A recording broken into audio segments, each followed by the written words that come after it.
కార్తీక మాసంలో వైష్ణవాలయాలు సైతం భక్తులతో కిటకిటలాడుతున్నాయి. చివరి వారం కావడంతో వరికుంటపాడు గ్రామంలోని కలియుగ దైవం శ్రీ వెంకటేశ్వర స్వామి ఆలయంలో భక్తులు సందడి చేశారు.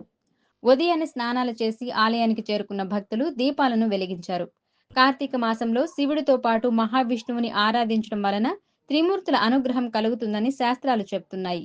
ఇందులో భాగంగా నేడు వెంకటేశ్వర స్వామి సన్నిధిలో భక్తులు అధిక సంఖ్యలో వచ్చి దీపాలను వెలిగించి మాధవుడికి భక్తితో సమర్పించారు.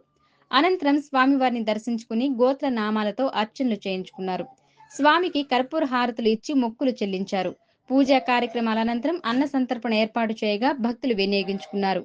గోవింద నామాలు స్మరిస్తూ ప్రసాదాలను భక్తితో స్వీకరించారు.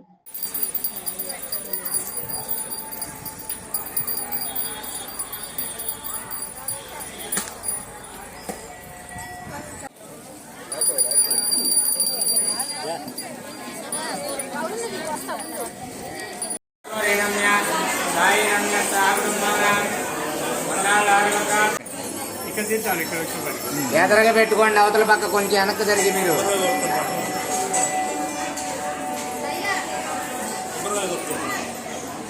మా కొబ్బరికాయలు బయట కొట్టుకోండి అమ్మా.